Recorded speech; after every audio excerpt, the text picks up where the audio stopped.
I've been drinking green tea all goddamn day.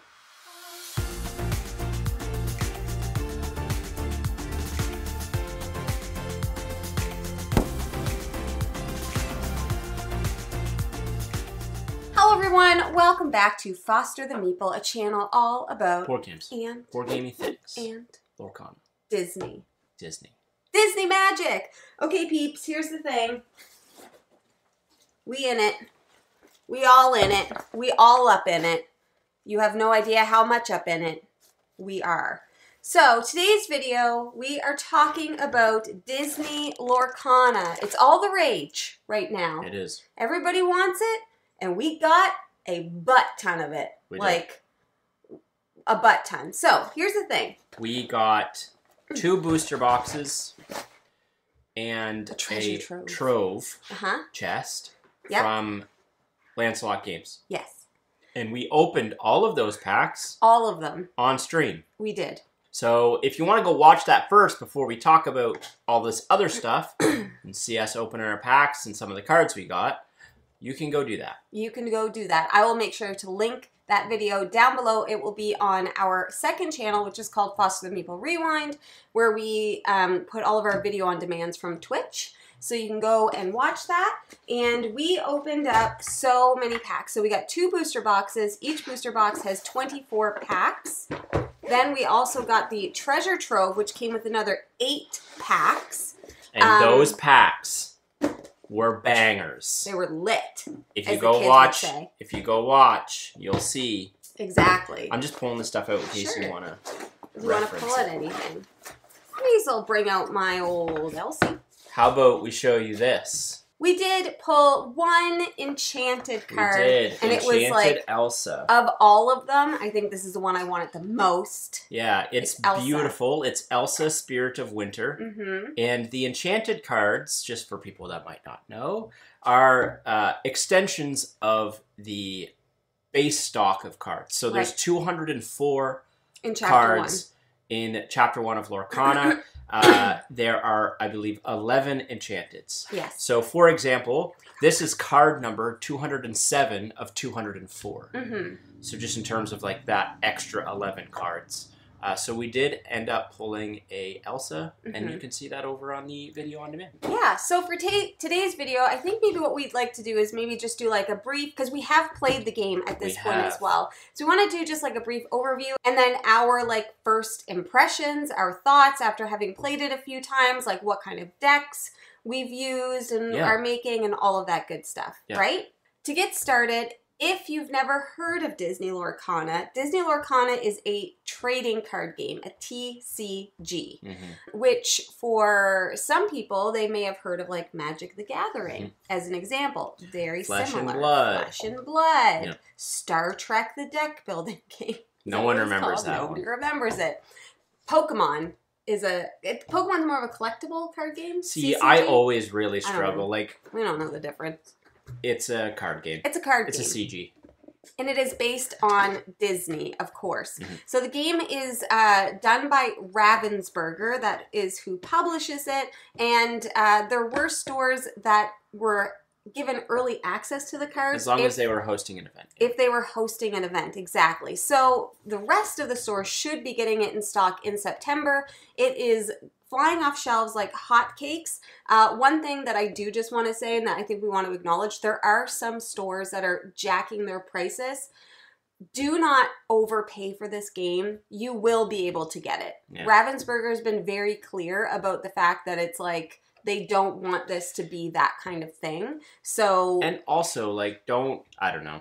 I mean, do what you want to do. Do what you want to do, but understand that, like, you will be some able of to these get it places eventually. are gouging people. Like, $400. And I don't want this video to turn into, like, the comments of, like, people just being like, yeah, like, it is what it is. Stores are going to be crappy, and all we do is not choose to buy from them. Exactly, yes. And that's how we counteract that. Exactly. So, in this game, it's a little bit different from Magic the Gathering in a way, because in Magic, you're trying to defeat a hero, like you're trying to like knock points down, whereas this one you're trying to build points up, and what you're doing is you're putting out cards based on how many ink pots you have. So think of it all as the theme of like Disney animators, Illumineers, and they're doing the art, and so in order to make art you need an ink pot. So you'll play a card out that has an ink pot on it, you play it face down, and then you don't get to use that card at all anymore in the game, except to use it to spend in order to play out other cards. Very much so in the same way that lands would work in Magic. So you do that, and then you can play out your cards, and then what you're doing is you're sending your characters on quests. The first person to get 20 quest points wins. Correct. It's very, very easy to learn. We learned it in what? Under 5 minutes. Under 5 minutes. There are some nuances, obviously, like the cards have keywords like freeze and rush and evasive and what's hers? Deep freeze, shift. There's some combinations with like some characters sing songs, and songs are actions you can play out. But it's all relatively light. There's also item cards and action cards and things like that. And let's keep in mind, this is like first edition stuff, so they're going to build on that complexity a little bit, I'm assuming. But I do believe they're also committed to keeping this light, accessible. It very much is that. Yes. So I spoke to the people at Ravensburger about this when I went to the Lorcana event. They basically said, like, the whole point is to make this extremely, like, easy to access so kids can play it, they can learn it. But if you're kind of like a heavy card game player and you want that strategy, you can also get this with the game in terms of building your own deck and creating those synergies. But basically, on your turn, it's like a ready, set. It's not go, I can't remember the terminology, but it's like basically ready, set, go. And so the ready is like you ready all of your cards. The set is like drawing your card, because you draw 1 on your turn after the initial 7 that you draw to start the game. And then your go is playing out your cards. And using your ink in order to play cards. And it's a very straightforward mechanisms where basically you either quest or you don't. And characters that are questing, if you turn them to quest, you will score quest points based on the character, but then they are susceptible to being attacked. That's not the word they use. Challenged. So if you go on a quest, your character is then vulnerable to being challenged by an opposing player, and that's kind of how the attacks work. It's challenge, questing characters, and then they can be removed off of the board. Challenging is very, like, the way that works very is very simple. Straightforward. It's like, this is how many attack points this card has, this is how many defense this card has, and there are counters that come with the game, but honestly I don't find them very useful. They're pretty cheap quality cardboardy things. So we just use dice in our game, and you just use dice as counters just the same way you would in Magic. And then you just go back and forth. You're questing, you're challenging, and you're racing to 20 points. It plays relatively quickly. Our games probably lasted, what, like 15? Yeah, I would say under half an hour. Under half an hour for each. It's going to depend on card draw and that sort of thing. Exactly, how quickly you can ramp up your questing. And again, like, depending on how you play it, in, for example, one of our games, Jamie had a bunch of characters out, and I wasn't really spending any amount of time challenging. Ran away with it. And then she ended up running away with it. So there's, like, a bunch of different ways that you can kind of play this out. People are still figuring out the synergies and the metagame, and, like, again, depending on what level of competitiveness you want to play at this at, you can do whatever you want. Officially, I believe each deck has to have a minimum of 60 cards. So minimum of 60 cards in 2 colors. And no more than 4 But again, like, if you're just playing with family and friends, like, do what you want. Like, that's, you know, the beauty of it. But yeah. Yeah, and there's 6 different colors that you can kind of mix and match with. So there's steel, sapphire, amethyst, ruby, emerald, and amber. So I have built an amber amethyst deck, and Jeff is using ruby and emerald. Ruby and Emerald. And we also, when I went to the Lorcana event, I did get a Steel Sapphire starter deck. So we didn't buy starter decks for ourselves, but what we did is we went online and looked up what is the recommended starter deck. We built those, and then we've switched in and out other cards. And one thing that I found is that through our first few games, I'm like, oh, I'm seeing why I need more of this card in my deck, or I need less of this card in my deck. And so you can kind of pick and choose. You can pick and choose the characters that you want to play, because I'm pretty dead set on having a Stitch Elsa deck. Like, I want Lilo and Stitch, and I want Frozen characters. Those are kind of the two, but you can't just have that. You need to have more. You need to have cards that you can throw off. And depending on what you want with it, though. You could build a Stitch Elsa deck. Sure. And just have fun with it and do what you want. But yeah, you want to look at the synergies and stuff. And what's really, what I love is like, and again, I'm sure there's some other CCG like equivalent to these triggers. But like, for example, I have a Mickey Mouse card, he's a rogue artisan or something like that. And he has a trigger called Shift. And basically, if I already have a Mickey Mouse out, I can use Shift to play that card for cheaper ink, as long as it's played on top of an existing Mickey Mouse card. So it's really cool because you're basically like giving Mickey Mouse, a base Mickey Mouse, a rogue outfit kind of deal. They've really done a good job, in my opinion, of combining theme with the mechanisms in the game. Like, it feels like you're playing Disney. Yeah, and it's really neat because there's like storyborn characters. So you'll see like each character might say like Storyborn, or it might say Dreamborn, or it might say Floodborn, and the Floodborn characters are the ones that you can play on top. And I think it's almost like signifying like the ink has spilled and flooded, and so you can like, you're covering up the card. So it's very thematic in that way. It's also really fun to see like characters that you love have like different kinds of like outfits. Like, as an example, like Mickey Mouse, he has the brave little tailor, which is this one. We've got the rogue. We've got just like your friendly neighborhood Mickey Mouse. I think we're only missing, other than the Enchanteds, we're missing 4 to have a complete set. 6. Yeah, we're missing 6.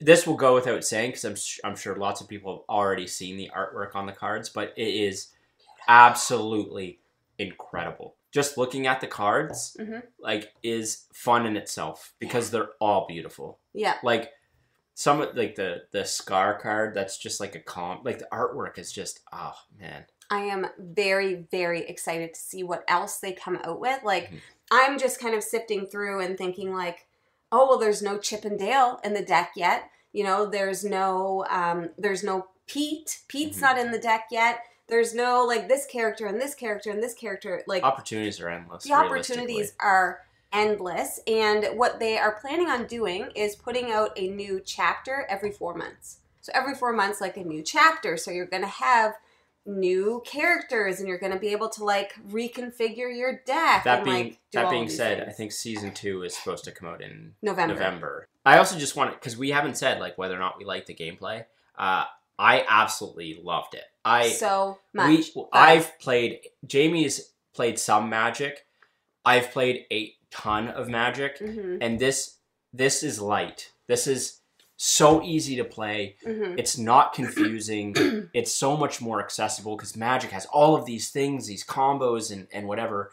And this game's just not there yet. I'm not saying it won't get there, but right now it's super accessible to get up and play. And it's so enjoyable. We were playing, there was Jamie and I, and then our friend Matt and Jamie's brother Jason, and we were playing separately, 1v1, and we were all like, this is so fun. It's just fun. Like, I think that's the beauty of it. I can definitely see how, like, a seasoned, although, to be fair, like, my brother Jason and Matt are all Magic players, all love the game.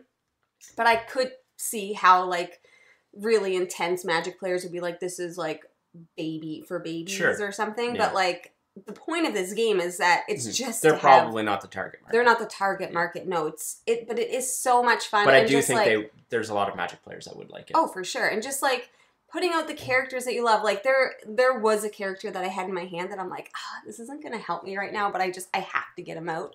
So, like, I don't know. I just think, like, it's fun. My brother's playing with his kids. Our friend Matt is going to be playing with his daughter. Mm-hmm. And it's just, like, this is yet another avenue to get younger people playing games like this, mm-hmm. which might open up the door for more board game playing and mm-hmm. more board gamers. I know that it was, like, pretty intense with, like, people, like, lining up at stores and everything was selling out and whatever and all the craziness of it. But, like, it's pretty cool. I'm just really happy that the gameplay is also good. We were a little bit worried about it. And I think there's a lot here for a lot of people across the spectrum. Yes. I think you're going to have kids that are going to have a blast just putting out their favorite characters on the board mm-hmm. and being able to do actions because it's not super complicated. And you're also going to have a lot of really intense players that are looking for the metagame and what's the deck that wins at tournaments, just like Magic players do. Yeah. I think there's a little bit of everything for everyone, and I also love the fact that you might have a lot of parents or people that go into a game store that might be into Magic and want to play something with their kids, mm-hmm. and Disney's super accessible and identifiable. Yeah. Even parents that go into a game store that have no idea about games. Just buy them a pack. Have no idea about Pokemon or, well, I mean, I imagine most people know about Pokemon, but don't have any idea about, like, Magic and, like, dragons and board games. But then they see Disney and their kid's like, oh, can we get a pack at Disney and look at the cards? Like, I just think it to Jamie's point, it's going to open so many doors to people to mm-hmm. eventually, hopefully, find this hobby. I can see also, like, very much so the same. Now, obviously, people play Pokemon, I assume. Yeah. I've never collected Pokemon cards to play Pokemon. You collect Pokemon cards because you gotta catch them all. And I'm feeling very much so the same way about Lorcana. Like I said, we obviously bought so many cards. And so we got almost everything for Chapter 1. I never not want to have all of the cards, regardless of the color. Like, I want to be able to build multiple decks. Like, I want to have my Elsa Stitch deck, and then I want to have, like, a Simba Moana deck, and, like, all of these things. So I just think that's really fun. All of this to be said, let's also just understand that Jamie and I have an inherent bias, which we should flag, and that is Disney? That we love Disney. Like, we go to Disney as much as we can, as often as we can. We love everything Disney. Everything Disney. Take that for what it is when we're talking about this game. Yeah. This product is for Disney lovers. Is super, super, super, super in our wheelhouse. So yes, very, very true. We are actually going to Disney very soon, and we have heard, I believe Ravensburger confirmed that they will be selling Lorcana cards at Disney Park. So I'm even hoping, like, I just want to buy some packs there because I'm like, oh, I got these ones at Disney, and I think we're actually going to take some of the common cards around the park and try and get some of the characters to sign them. Yeah. So I think that'll be really cool too. Yeah. Yeah. Yeah, I think that would be awesome. Anyways, overall, so far, so good on our part. Obviously, mm-hmm. like, it's fresh and it's exciting, and so, like, maybe we'll check back in like 3 to 6 months to see how we still feel. But I think the excitement with these types of things it's easier for it to live on because there's new sets are always coming out. I'm still buzzing about how much I enjoyed the gameplay. Same. And again, the gameplay is not going to be for everyone. So if you're hearing me say this and then you go play and you're every game. And you're like, oh, this isn't for me. Again, it's subjective. Everything's subjective. But we very much enjoyed sitting and playing these together. And so did the people we were with. Mm-hmm. So, I mean, they're doing something right. And again, right. I used to be a heavy Magic player. Matt and Jason are heavy Magic players and Flesh and Blood players. So, like, you're getting a nice little spectrum of people there. I mean, they both have kids, so, you know, take that as in consideration as well. Mm-hmm. But, I mean, everyone I've talked to that's played the game has very much enjoyed it. Yep, 100%. And we will probably be streaming Lorcana every now and then. Like, we do Sunday Fun Days on Twitch. If you'd like to join us over on Twitch, I think maybe even we'll be streaming a gameplay here on YouTube. We'll be doing, every time we get a new booster box or whatever, we will crack packs live on Twitch or YouTube as well. Just because it's so much fun to do with everybody else, kind of chatting and stuff. So anyways, those are our initial thoughts on Disney Lorcana. Would love to know down below, have you tried it? What do you think? Are you interested in trying it? Do you have any hesitations? Like, just let us know. We also do have a dedicated channel in our Discord specifically for Lorcana. Yeah. So hop in the Discord if you're interested. Chat with people. I'm sure, like, because I think you can play it online. You can, yeah. So there will be probably people in there that are looking to play online with you as well. There's some hosting service that's doing it. Yeah. So anyways, anything else you wanted to say? No. Cool. Now, if you're interested in buying games like Lorcana, you should first start by checking your friendly local gaming store. And for us, that is... the Boardroom Game Cafe. And a special shout out to Lancelot Games, because that is where we got all of our current supply, though we are going to be getting some from the Boardroom Game Cafe. We do have a booster box coming from Boardroom Game Cafe. Anyways, do you like snacks? I do. Perfect. Where do people get snacks? Munch Pack. Exactly. Thank you so much for watching. If you like what you see... please subscribe. We hope to see you again soon, and now we say goodbye. Goodbye! There it is.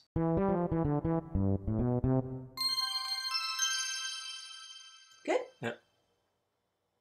Oh, everything's already recorded. Does the background look darker to you? No. It doesn't, eh? It might just because we're normally not filming during the day. Yeah. Yeah, we're night owls. August, September, October, November. They're gonna put it up for Christmas, which is smart.